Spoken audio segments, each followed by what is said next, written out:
High കൂട്ടുകാരെ, കൃഷിയെ സ്നേഹിക്കുന്ന എല്ലാവരെയും റുക്കിയാസ് വേൾഡിലേക്ക് സ്വാഗതം.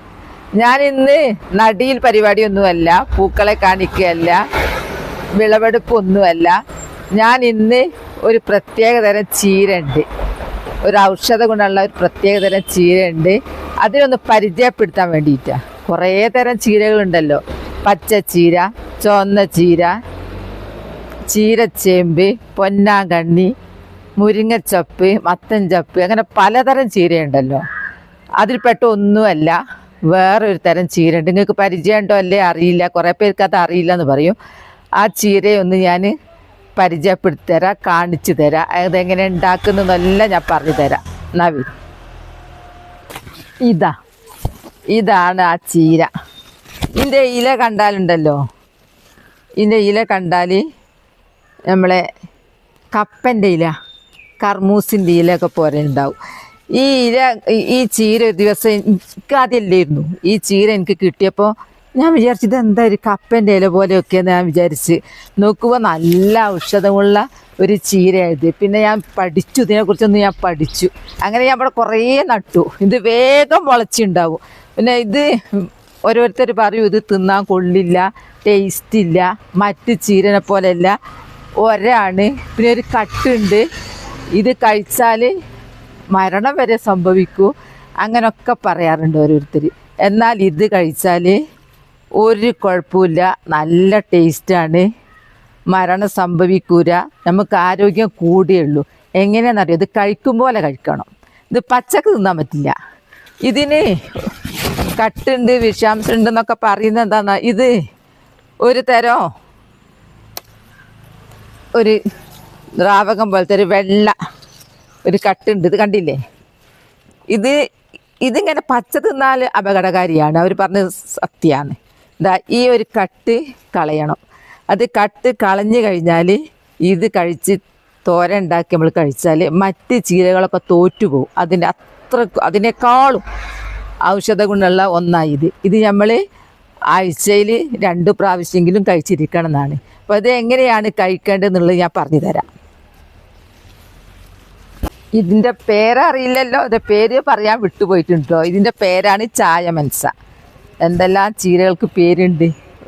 ഒരു ചീര ഇതൊക്കെ ഇംഗ്ലീഷ് ചീരയാണ്. എൻ്റെ ബാക്കിലുള്ളത്, എൻ്റെ മുന്നിലുള്ളത് ചീരച്ചേമ്പാണ്. ഇതിൻ്റെ പേരാണ് ചായമൻസ. അപ്പോൾ ഈ ചീര നമ്മൾ കഴിക്കേണ്ടത്, ഇത് തളിരാണ് നമ്മൾ എടുക്കേണ്ടത്. ഇതിൻ്റെ തളിരിൻ്റെ ഇല എടുത്തിട്ട് നമ്മൾ മറ്റ് ചീരകളൊക്കെ നമുക്ക് വിളവെടുത്ത് കഴുകി വൃത്തിയാക്കി അങ്ങ് അരിഞ്ഞാൽ മതിയല്ലോ. അരിഞ്ഞുണ്ടാക്കിയ വേഗം അങ്ങ് വാടി വേഗം വേവും, അത് എളുപ്പമാണ്. എന്നാൽ ഇതിന് കുറച്ചൊരു റിസ്ക് ഉണ്ട്. ആ റിസ്ക് സഹിച്ചാൽ മതി, നമുക്ക് അത്ര നല്ല ഔഷധ ഗുണമുള്ളതായിരിക്കും. അപ്പോൾ എന്താ റിസ്ക് എന്ന് പറഞ്ഞാൽ, ഇത് നമ്മൾ 10, 20, 25 മിനിറ്റ് ഇത് വെള്ളത്തിലിട്ടൊന്ന് തിളപ്പിക്കണം.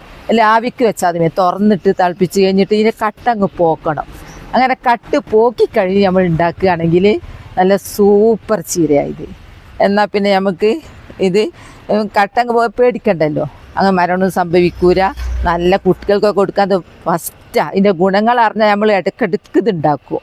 അപ്പം ഇത് പൊട്ടിച്ചെടുക്കാനും ഒന്ന് നടാനും ഒക്കെ ഈസിയാണ്. ഇത് വേഗം അങ്ങ് എടുക്കും. ഇത് പൊട്ടിച്ച് കൊടുത്താലുള്ള ഗുണം നിറയെ തളിര് വരും.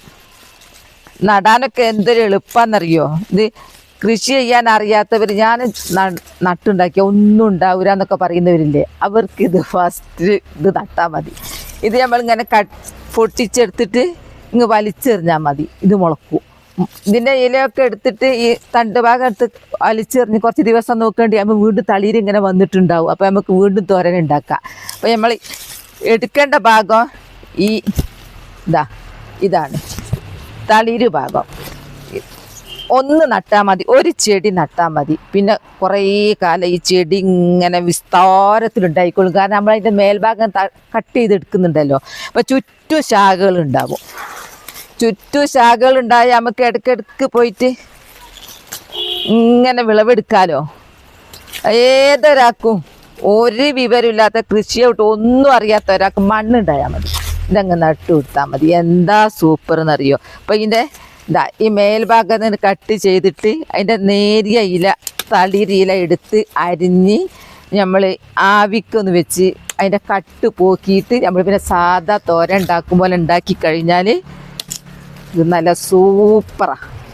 ഇതിൻ്റെ ഗുണങ്ങളെക്കുറിച്ച് ഞാൻ പറഞ്ഞു തരാം, നിങ്ങൾ ഞെട്ടും. എവിടെയാണ് ചായ മനസ്സുള്ളത് ഇങ്ങോട്ട് കൊണ്ടുവരിയെന്ന് നമ്മളൊക്കെ പറയും. വേണോ വേണോ ചോദിച്ച് വേണ്ടാന്ന് പറയുന്നവരൊക്കെ വേണമെന്ന് പറഞ്ഞ് പുറകെ കൂടും. കണ്ടില്ല വിളവെടുത്ത് ഇത് നന്നായിട്ടുണ്ടാവും. ചാമ്പി പോകുന്ന സൈസൊന്നും അല്ലത്. അപ്പോൾ ഇത് കഴിക്കേണ്ട രീതിയിൽ കഴിച്ചാൽ ഇതിന് പല ഗുണങ്ങളുമാണ്. പ്രധാനമായിട്ടും ഇത് ഷുഗർ കൺട്രോൾ ചെയ്യുന്നതാണ്. ഇതിന് ഷുഗർ ചീര എന്നുള്ളൊരു പേരും കൂടെ ഉണ്ട്. ഷുഗർ കൺട്രോൾ ചെയ്യും, പ്രഷർ കൺട്രോൾ ചെയ്യും, തലച്ചോറിന്, കണ്ണിന് ഒക്കെ ഇത് നല്ലതാണ്. അസ്ഥിക്ക്, പല്ലിന് എല്ലാം നല്ല ഗുണം ചെയ്യും ഇത് കഴിച്ചാൽ. കുട്ടികൾക്ക് കൊടുക്കുന്നത് നല്ലതാണ്, ഗർഭിണികൾ കഴിച്ചാൽ ഇത് നല്ലതാണ്. ഹൃദയാരോഗ്യം കൂടും. അതിന് കുറേ ഗുണങ്ങളാണ് ഈ ചീര കഴിച്ചാൽ. മറ്റ് ചീരകളിൽ നിന്ന് ഞാൻ പറഞ്ഞില്ല കുറേ വ്യത്യാസമാണെന്നുള്ളത്. കഴിക്കും പോലെ കഴിക്കണം, കാരണം ഇത് തിളപ്പിക്കണം എന്നുള്ള ഒരു ബുദ്ധിമുട്ട് കാരണം അതെല്ലാവരും ഒഴിവാക്കുന്നത്. പിന്നെ അപ്പാടെ ഒന്ന് വേവിച്ചാൽ ഒരു ഒരം കൂടിയാണ്. അതുകൊണ്ടാണ് ഇതിൻ്റെ കട്ട് പോക്കി വേവിച്ച് കഴിഞ്ഞാൽ ഇത്രക്കും ഗുണങ്ങളാണ് ഇതിന്. പിന്നെ ചായയിലിട്ട് തിളപ്പിച്ച് ചെറുനാരങ്ങ നീര് ഒഴിച്ച് കുടിക്കുന്നവരുണ്ട്. പിന്നെ ചില ആൾക്കാർ വ്യാവസായിക അടിസ്ഥാനത്തിൽ ഈ ചീരയെ വളർത്തിയിട്ട് വിൽക്കുന്നുണ്ട്. ഇത് കട്ട് ചെയ്ത് ഉണക്കി പൊടിച്ച് വിൽപ്പനക്കെട്ടെന്നൊക്കെ പറയുന്നത് കേൾക്കുന്നുണ്ട്. അപ്പോൾ അത്രക്കും ഗുണമുള്ള ചീരയാണിത്. മറ്റ് ചീരകൾ എന്ന് പറഞ്ഞാൽ ഇത് പൊന്നാങ്കണ്ണിയാണ്. ഇതൊക്കെ ഞാൻ പൊന്നാങ്കണ്ണി ഉണ്ടാക്കിയതാണ്. ഈ പൊന്നാങ്കണ്ണിക്കൊന്നും ഈ പറഞ്ഞ പ്രയാസങ്ങളൊന്നുമില്ല. അങ്ങ് അരിഞ്ഞ് തോരൻ ഉണ്ടാക്കിയാൽ മതി. ചായ മനസ്സ കൂടാതെ എൻ്റെ അടുത്തുള്ള ചീരതാ ഇത് പൊന്നാങ്കണ്ണിയാണ്. പൊന്നാങ്കണ്ണി ആ സ്ഥലമില്ലാത്തതും കൊണ്ട് ഇങ്ങനെയൊക്കെ അങ്ങ് നട്ടുപിടിപ്പിച്ചതാ. ചെറിയ പോട്ടിലും ഒക്കെ നട്ടാൽ നമുക്ക് ഉപ്പേരി വെക്കാം. ദിവസം ഓരോ തരം ചീര ഉണ്ടാക്കാമല്ലോ. ഒരു ദിവസം ചായ മനസ്സ, ഒരു ദിവസം പൊന്നാങ്കണ്ണി. ഞാൻ നടുന്നൊരു വീക്ക്നെസ് ഉള്ള ആളാണ്. ഞാനെല്ലാം നട്ടുപിടിപ്പിക്കുന്ന ആളായതുകൊണ്ട് ഇത് ചീരച്ചേമ്പാട്ടോ. ചീരച്ചേമ്പ് ഉണ്ടായി നോക്കി ഇലൻ്റെയൊക്കെ ഒരു വീതി. ഇതൊക്കെ എന്ത് നല്ല ഔഷധ ഗുണമുള്ളതാണെന്നറിയോ. അപ്പം ഞാൻ നിങ്ങളെ കാണിച്ചെന്നേ ഉള്ളൂ. പൊന്നാങ്കണ്ണി കണ്ട്, ചീരച്ചേമ്പ് കണ്ട്, ചായ മനസ്സ കണ്ട്, ഇനി പച്ചച്ചീര കാണിച്ചു തരാം. ഇതൊരു ചീര കേട്ടോ. ഇത് ഇംഗ്ലീഷ് ചീര എന്നൊക്കെ പറയും. ഇത് വേലിമലൊക്കെ നട്ടു കൊടുക്കുന്നേ നല്ലതാ. എനിക്കിഷ്ടമാണ് അതിൻ്റെ ഒരു ടേസ്റ്റ്, നല്ലൊരു ടേസ്റ്റാണ്. ഇതൊന്നും തളിയിലെടുത്തിട്ടാ. ഇതൊക്കെ വെച്ച് പിടിപ്പിക്കാൻ നല്ലതാ, പെട്ടെന്ന് മുളക്കൂ. പലതരം ചീരകൾ കണ്ടിങ്ങനെ മടുപ്പ് വന്നിട്ടുണ്ടെങ്കിൽ ഇതാ ഇടയ്ക്ക് മനസ്സിനൊരു കുളിർമ വരാൻ പൂക്കൾ കണ്ടോളൂ.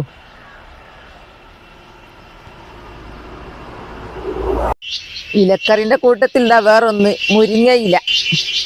മുരിങ്ങ ഈ തളിരൊക്കെ വെച്ചാൽ എന്തൊരു ടേസ്റ്റ് ഉണ്ടാവും. കണ്ടില്ലേ ഉള്ളിത്തണ്ട്. ഇത് നമുക്ക് ഉപ്പേരി വെക്കാം. ഇത് കുറച്ചും കൂടി വലുതായിട്ട്. ഇതാ പച്ചച്ചീര. ഓരോ ചീര കാണിച്ചു തന്നേ ഉള്ളൂ. അപ്പോൾ ചായ മനസ്സ ചീരനെ കുറിച്ച് കുറേയൊക്കെ അറിഞ്ഞല്ലോ, പഠിച്ചല്ലോ. അപ്പോൾ ഇനി എല്ലാവരും ചായ മനസ്സ ചീരയൊക്കെ ഉണ്ടാക്കാൻ നോക്കുക കേട്ടോ. അത് പെട്ടെന്ന് ഞാൻ പറഞ്ഞല്ലോ, ഏത് അറിയാത്തവർക്കും ഇത് പെട്ടെന്ന് ഉണ്ടാക്കാനാവുന്നുള്ളത്. എൻ്റെ അടുത്ത് ഇഷ്ടം പോലെ കട്ടിങ് ഉണ്ട്, ഞാൻ കൊടുക്കാൻ തയ്യാറാണ് ആർക്കാണെങ്കിലും.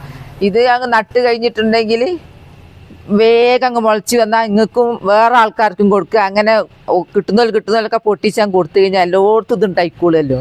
അപ്പോൾ എൻ്റെ ചായ മനസ്സ വീഡിയോ ഇത്രയേ ഉള്ളൂ. നാളെ നല്ലൊരു വീഡിയോ ആയിട്ട് വരാം. എൻ്റെ വീഡിയോ ഇഷ്ടപ്പെട്ടാൽ ലൈക്ക്, സബ് തന്നെ സപ്പോർട്ട് ചെയ്യണേ. Bye bye.